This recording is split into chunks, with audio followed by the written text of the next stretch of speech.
Asian youth গেমছলৈ সাজু অসমৰ তিনিগৰাকী টেগবল খেলুৱৈ ইণ্ডিয়া কেম্পৰ বাবে তামিলনাডুলৈ ৰাওনা অসমৰ তিনি খেলুৱৈ অসম টেগবল সন্থাৰ শুভেচ্ছা জ্ঞাপন অহা ২২ৰ পৰা ৩১ অক্টোবৰলৈ বাহৰেইনত অনুষ্ঠিত হ'ব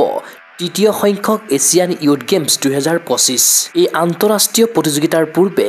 অহা ৮ৰ পৰা ১৬ অক্টোবৰলৈ তামিলনাডুৰ সালিমত অনুষ্ঠিত হ'ব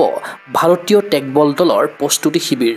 এছিয়ান ইয়ুথ গেমছত ভাৰতক প্ৰতিনিধিত্ব কৰিবলগীয়া অসমৰ তিনিগৰাকী টেগবল খেলুৱৈ ক্ৰমে আকাশ সিংহ ৰাজশ্ৰী গগৈ আৰু ৰাজীৱ আহমেদ বৰভূঞা সোমবাৰে পুৱা ৭ বজাত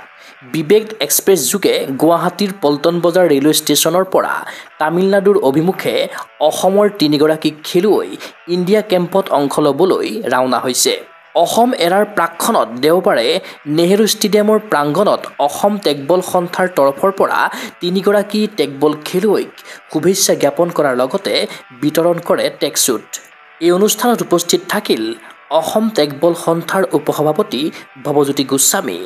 সম্পাদক দেৱজিৎ গগৈৰ লগতে সন্থাৰ অন্যান্য বিষয়ববীয়াসকল ইফালে অসমৰ তিনি টেগবল খেলুৱৈয়ে ভাৰতীয় দলৰ সৈতে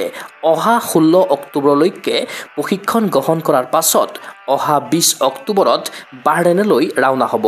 উল্লেখ্য যে কিছুদিনৰ পূৰ্বে মহাৰাষ্ট্ৰত অনুষ্ঠিত নেশ্যনেল টেগবল চেম্পিয়নশ্বিপৰ পৰা ভাৰতীয় টেগবল দলটো বাছনি কৰা হৈছিল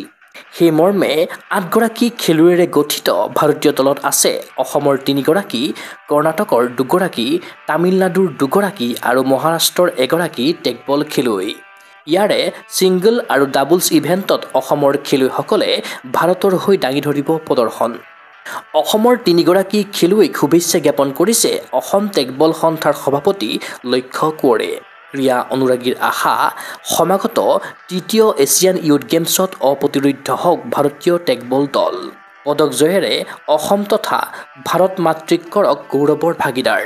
news desk report Google sports এনি ফিজিকেল এডুকেশ্যন বিষয়ত ডিগ্ৰী পাঠ্যক্ৰমৰ কাৰণে অসম তথা উত্তৰ পূৰ্বাঞ্চলৰ প্ৰথমখন শিক্ষানুষ্ঠান Abhiruchi institute of physical education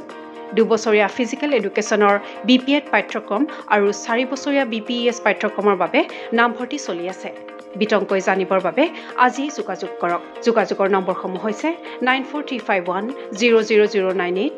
7002233540